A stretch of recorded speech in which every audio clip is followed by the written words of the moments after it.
두 번째는 뭐였을까요? 두 번째는 지정된 옷을 입는 것입니다. 자, 레위기 8장으로 다시 한번 돌아와 볼까요?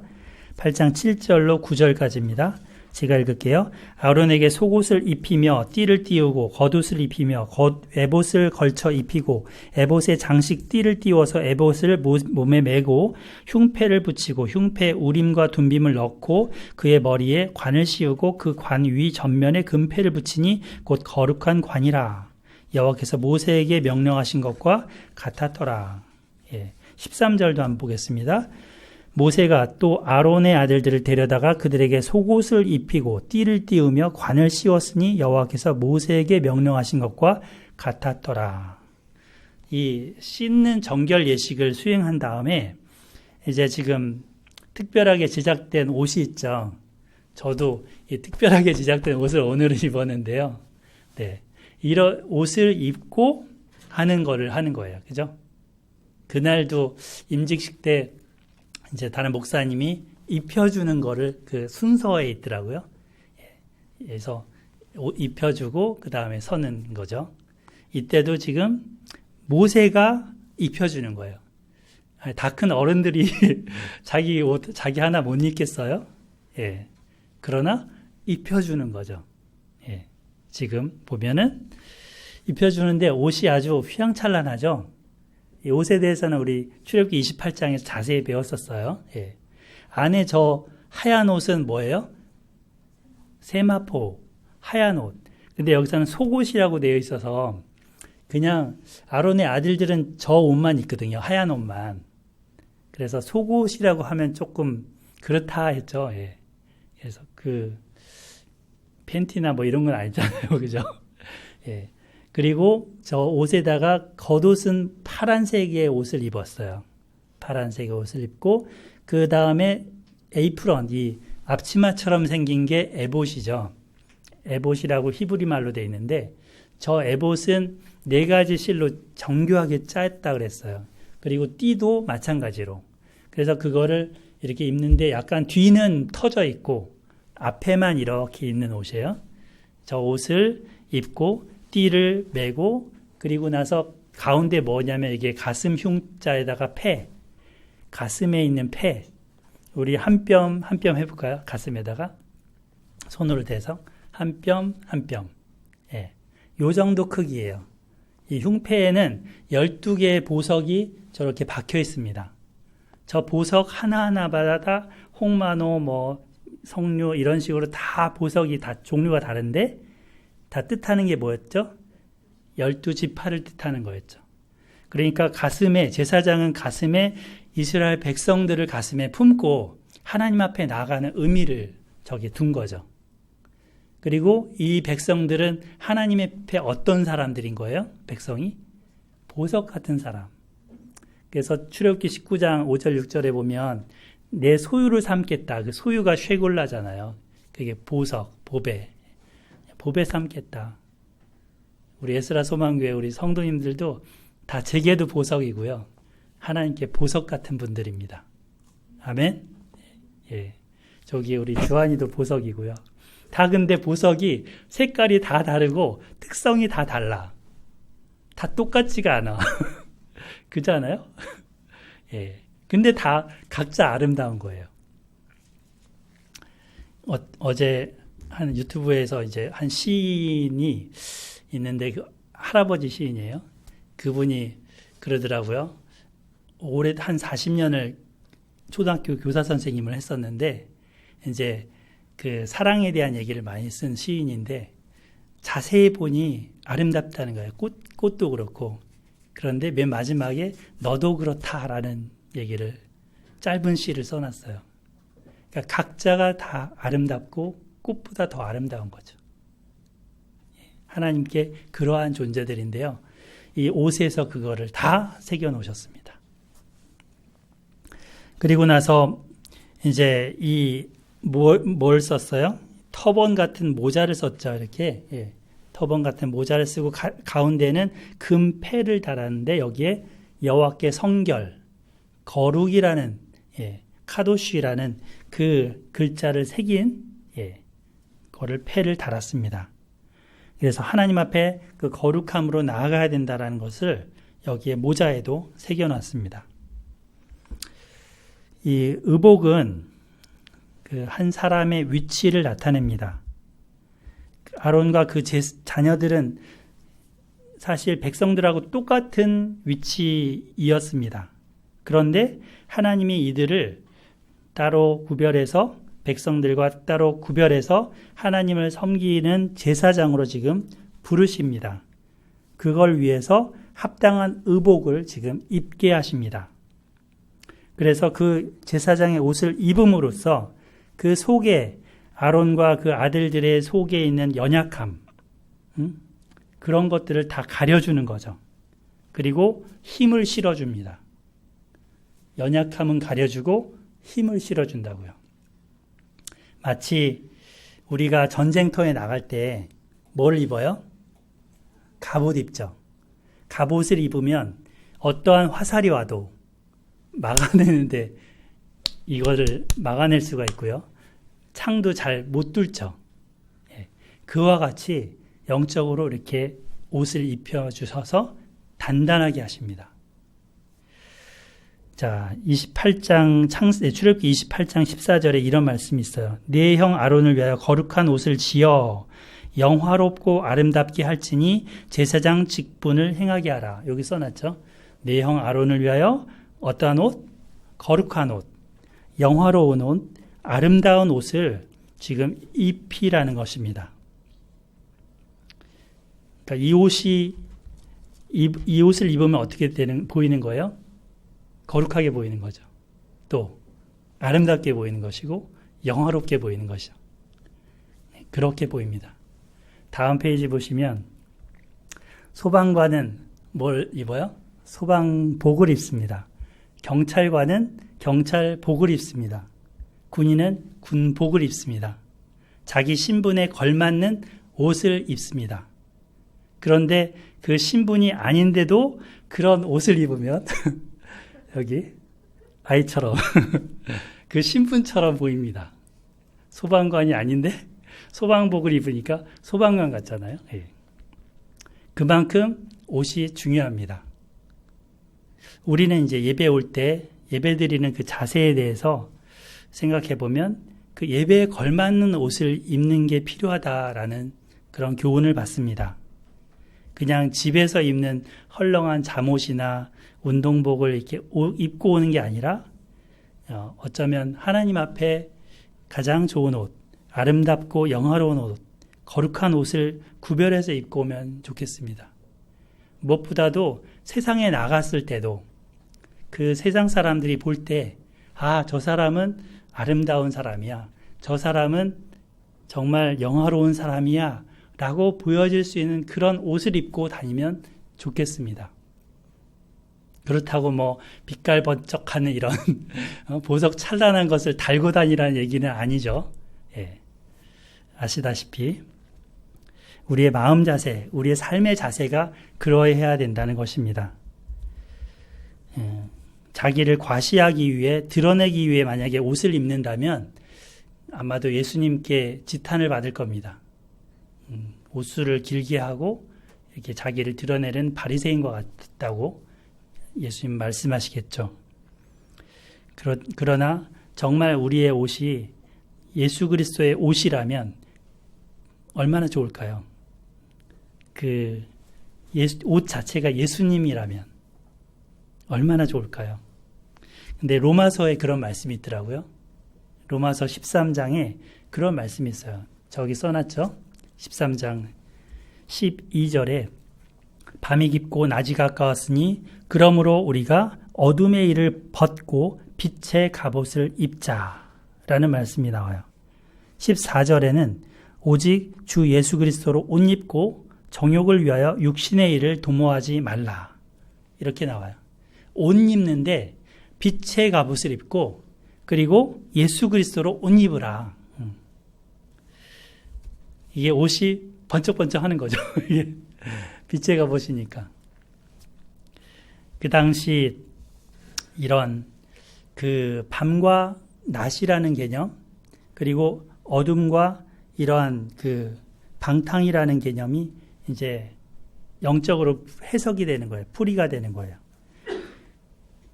중세 시대에 살았던 어거스틴이라는 사람 잘 아실 겁니다. 그 어거스틴 같은 경우는 마니교라는 이단에 빠져 있으면서 창녀와 함께 방탕에 젊은 나날을 보냈습니다. 그리고는 사생아를 낳기도 했습니다. 그랬던 그는 이제 어머니 기독교인이었던 어머니 모니카의 끊임없는 기도 가운데서 하나님께로 돌아서게 되었습니다. 그는 이 어느 날 지나가다가 아이들이 들어서 읽으라라는 라틴어 말을 듣고서는 이 로마서를 펼치게 된 겁니다. 펼쳐서 읽는데 이 말씀이 나오는 거죠. 이 말씀이 그의 마음을 때렸습니다. 낮에와 같이 단정히 행하고 방탕하거나 술 취하지 말며 음란하거나 호색하지 말며 다투거나 시기하지 말고 오직 주 예수 그리스도로 옷 입고 정욕을 위하여 육신의 일을 도모하지 말라.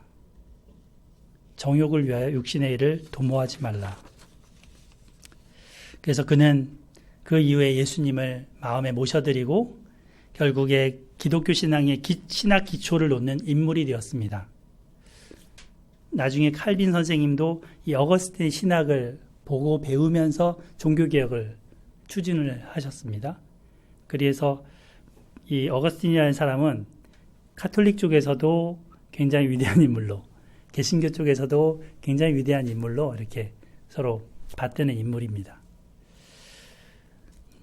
우리도 거룩한 옷, 영화로운 옷, 아름다운 옷이신 예수 그리스도로 옷 입어야 되겠습니다. 크리스찬이라는 말이 그거잖아요. 그리스도와 사람을 붙여놓은 거잖아요. 그죠? 에베소에 있는 사람들이 그렇게 불렸다고 하는데 그만큼 저들을 보니까 예수가 생각나는 거죠. 그리스도가 생각나는 거죠. 그리스도 냄새가 풍기는 거죠. 향기가 나는 거죠. 그리스도의 편지인 거죠. 우리가 그러한 삶이 되었으면 좋겠습니다. 아멘. 예. 세 번째 이제 그 순서에서는 어떤 게 나옵니까? 기름 부음을 받는 게 나옵니다. 자, 8장 10절부터 13절까지인데요. 저 한번 읽어보겠습니다. 8장 10절 제가 읽을 테니 여러분 11절 읽어주세요. 제가 읽을게요. 모세가 관유를 가져다가 성막과 그 안에 있는 모든 것을 발라 거룩하게 하고 11절 시작. 또 제단에 7번 뿌리고 또 그 제단과 그 물두멍과 그 받침에 발라 거룩하게 하고 12절 같이 읽어요. 시작. 또 관유를 아론의 머리에 붓고 그에게 발라 거룩하게 하고. 자, 관유에 대해서 그 우리 출애굽기 할 때 배웠었죠. 이 관유 기름이잖아요. 기름. 여기 보면은 물 위에 기름이 지금 떠 있죠. 구별돼 있고 떨어져 있습니다. 예. 그 기름을 지금 머리에 이렇게 붓는 거예요. 이 관유는 출애굽기 30장에 자세히 나왔는데 질이 좋은 그런 좋은 향품을 가지고 만들었습니다. 그래서 몰약, 육개, 창포, 계피 이것들을 가지고 이렇게 합쳐서 구성이 되었었고요. 거기에다가 감람기름을 섞어서 이제 관유라는 거룩한 기름을 만들었습니다. 그러니까 여기에 모략, 육개, 창포, 계피 이게 다 냄새가 아주 좋은 것들이거든요. 귀한 것들이거든요. 향이 가득하게 나는 그런 기름이 된 거죠. 이것만 딱 조금만 발라도 이 방 안에 향기가 쫙 퍼지는 거죠. 예. 그 관유를 지금 식물 재료를 섞어서 만든 그 관유를 가져다가 성막과 안에 있는 모든 기구에 발랐습니다. 예. 아마 우슬초 같은 걸로 발랐겠죠. 그리고 이 제단에는 7번 관유를 뿌렸고 그 기구들에 발랐습니다. 이후에 아론의 머리에 이 기름을 붓습니다.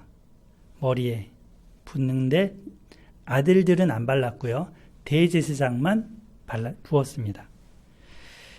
성막 안에 있는 기구들과 마찬가지로 하나님께 거룩한 자로 지금 구별하여 세우셨습니다. 앞서 이렇게 그림에 본 것처럼 물과 기름은 섞이지 않죠. 그죠? 물을 구성하는 거랑 기름을 구성하는 게 다르기 때문이겠죠. 화학적으로 한번 살펴보니까 다음 보시면 그 물을 구성하는 거는 저쪽에 있는 것처럼 뭐와 뭐가 있어요? 분자가 산소와 수소가 있죠. 그래서 H2O잖아요. 예, 산소 하나에 수소 2개 덩어리가 붙어서 저렇게 물 분자를 구성합니다. 그런데 이 각각이 전자를 끌어당기는 특성이 달라요. 산소와 수소가. 그래서 한쪽은 플러스, 한쪽은 마이너스 전자를 잡아당기는 그런 구조를 갖고 있어요. 이거를 극성 분자라고 얘기를 합니다. 그런데 기름은 극성이 없는 분자래요. 무극성 분자. 그래서 분자 전체에 걸쳐서 전자를 고르게 이렇게 분포하고 있기 때문에 플러스나 마이너스가 나뉘지 않습니다. 이래서 화학적으로 이게 물과 기름이 섞이지 않는다는 것입니다. 좀 복잡하죠? 과학적으로 설명을 하니까. 근데 이 물은 물끼리, 기름은 기름끼리 이렇게 뭉치게 되는데 그 경계를 섞일 수 있게 하는 게 뭘까요? 그죠? 비누죠. 그래서 계면 활성제라고 하는 그 경계의 면을 활성화시키는 그 비누를 통해서 하게 되면 기름이 쉽게 벗겨져 나가는 것입니다. 우리 일상생활에 쓰는 거죠. 하나님은 이렇게 기름이라는 것과 물이라는 걸 통해서 구별됨을 상징적으로 지금 보여주십니다. 기름을 부음으로 인해서 이제는 구별돼 살아라. 물에서 떠 있는 그 기름처럼 성막과 기구들도 기름을 칠하니까 그냥 책상이었는데 하나님의 거룩한 물건이 된 것처럼 사람도 그냥 김원주였는데 기름을 발랐더니 김원주 목사가 되는 것처럼 예, 그렇게 기름 나는 예, 기름 바른 그런 사람이 되라 이렇게 하시는 것입니다. 새로운 생애를 사는 그 기대를 담고 있습니다. 그럼 기름은 성경에서 어떤 것을 비유할까요?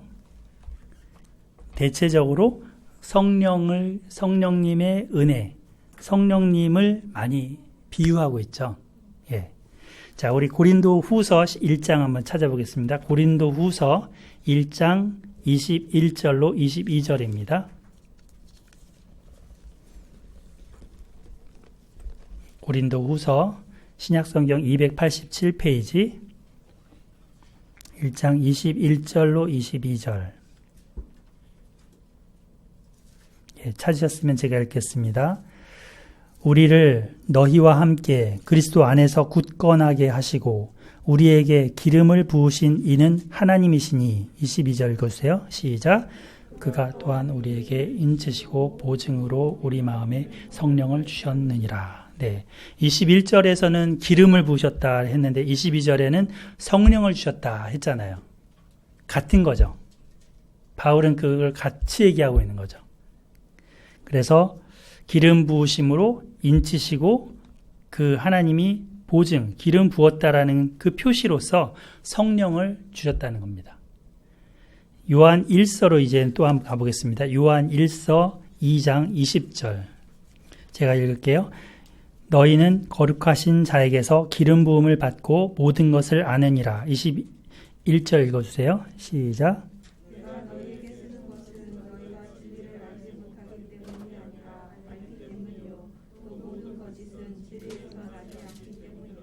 네, 20절에 보면 거룩하신 자에게서 기름 부음을 받았다 했죠. 거룩하신 자는 누구예요? 예수님이죠. 예수님에게서 기름 부음을 받았다. 그래서 모든 걸 알고 있다. 그러니까 24절 보면 너희는 처음부터 들은 것을 너희 안에 거하게 하라. 처음부터 들은 것이 너희 안에 거하면 너희가 아들과 아버지 안에 거하리라. 말씀을 하고 계시고 27절 같이 한번 읽어보겠습니다. 27절 시작. 너희는 주께 받은 바 기름 부음이 너희 안에 거하나니 아무도 너희를 가르칠 필요가 없고 오직 기름 부음이 모든 것을 너희에게 가르치며 또 참되고 거짓이 없으니 너희를 가르치신 그대로 주 안에 거하라. 예, 사도 요한은 이 편지에서 기름 부음이 너희 안에 거한다. 그러니까 아무도 가르칠 필요가 없다라고 하십니다. 그래서 이걸 극단적으로 가게 되면 다 선생, 교사, 목사 다 필요 없다. 그냥 혼자 이렇게 성경 읽고 혼자 신앙생활하면 된다. 이렇게 하면 극단적이 되는 거죠. 예. 그런 의도가 아닌 거죠. 이 배경을 알고 이 서신서를 읽어야 돼요. 이 당시에는 그 영지주의라는 이단이 설치던 때예요. 그들은 특별한 지식이 있어야지만이 구원받는다라는 지식을 갖고 그런 생각을 갖고 있었어요. 그래서 자기네들의 그런 특별한 그런 비밀을 깨달은 사람들의 가르침을 받아야 예수님을 믿어야 구원이 아니고 그런 비밀을 알고 깨달아야 구원받는다라는 구원파적인 그런 얘기를 했습니다. 그리고 영은 거룩하지만 육은 악하다라고 가르쳤습니다. 예수님이 우리와 같은 몸으로 왔다라는 것을 그래서 부정했습니다. 부인했습니다. 예수님은 이렇게 우리 눈에 보이는데 사람처럼 보인 거지 만져서 이렇게 우리 몸처럼 그런 몸이 아니었다. 가현설, 가짜로 나타난 그런 그리스도다라고 가르쳤습니다. 분명히 이단이죠. 그래서 이것에 대해서 반박한 게 요한일서예요. 요한일서 맨 처음에 왜 우리가 손으로 만진 바고 우리가 눈으로 본 바고 우리가 그분과 함께 있었고 왜 요한이 이렇게 계속 얘기하느냐? 그게 아니라는 거거든요. 그 가짜의 이단을 속한 이단에 넘어간 사람들에게 이 편지를 쓰면서 좀 정신 좀 차리라 이거를 얘기하는 거예요. 내가 증인이다. 그분을 직접 이렇게 따뜻한 온기를 느낀 그런 증인이다. 그러면서 이제 이 서신서를 썼는데 여기 기름 부음 받았다라는 것은 결국 성령님의 조명하심을 우리가 받는다는 거죠. 우리가 성경을 읽을 때 하나님께서 성령님으로 기록한 이 성경이 우리가 읽을 때 알아듣게 하시고 또 이대로 살아갈 수 있도록 도와주시는 그분을 우리 안에 모셨다는 겁니다. 성령님을 모셨다는 거죠. 그래서 따로 누군가가 영지주의자들의 그런 깨달았다는 그 가르침에 따라갈 필요 없다. 그렇게 이야기를 합니다. 자, 그러므로 우리는 그 기름 부음의 성령님께서 주시는 은사를 사모하는 것이 마땅합니다. 그렇다고 은사주의로 나가는 것은 위험합니다. 은사주의에는 진리의 말씀보다 성령의 은사라고 가장된 예언과 환상을 의존하는 경향이 많기 때문입니다. 분별해야 합니다. 하지만 또 막 그 배척하면서 성령님의 사역을 무시해도 큰일 납니다. 성령 충만을 구하고 성령의 인도함을 구하는 것이 우리의 일상이 되어야 합니다. 성령 충만함은 내 개인의 만족을 위한 그 우선하는 그게 아닙니다. 누구를 위한 거예요? 성령 충만함으로 가난한 자에게 복음을 전하게 하시는 것입니다. 눌린 자를 자유케 하는 것입니다. 그리고 포로된 자에게 자유를 주기 위한 것입니다. 얼마 전 어느 목사님의 설교에서 그 르우벤 토레이라는 그 목사님의 기도에 대해 들었습니다. 그 르우벤 토레이는 누구냐면 예수원 아시죠? 대천덕 신부님 아시죠? 그 대천덕 신부님의 할아버지인 개신교 목사님이십니다. 그분이 아침마다 일어날 때마다 이런 기도를 빼놓지 않고 했다고 합니다. 성령님, 저를 충만하게 해주십시오. 제가 성령 충만하지 않으면 오늘 하루 길을 걸어갈 수가 없습니다. 제가 성령 충만하지 않으면 차라리 말을 하지 않게 도와주십시오. 내가 성령 충만하지 않으면 내가 하는 말이 불신자들이 하는 말과 조금도 더 다를 것이 없기 때문입니다. 내 말이 실수를 일으킬 말이 되기 때문입니다. 제가 성령 충만하지 않거든 제발 중요한 결정을 하지 않게 도와주십시오. 제가 성령 충만하지 않고 결정하면 그 결정은 육신적인 결정이 될 것입니다. 그러므로 구합니다. 성령 충만을, 그러므로 구합니다. 성령의 인도를, 그러므로 구합니다. 성령의 깨닫게 하심을. 성령님 도와주십시오. 이 기도가 우리 모두의 기도이기를 바랍니다. 예.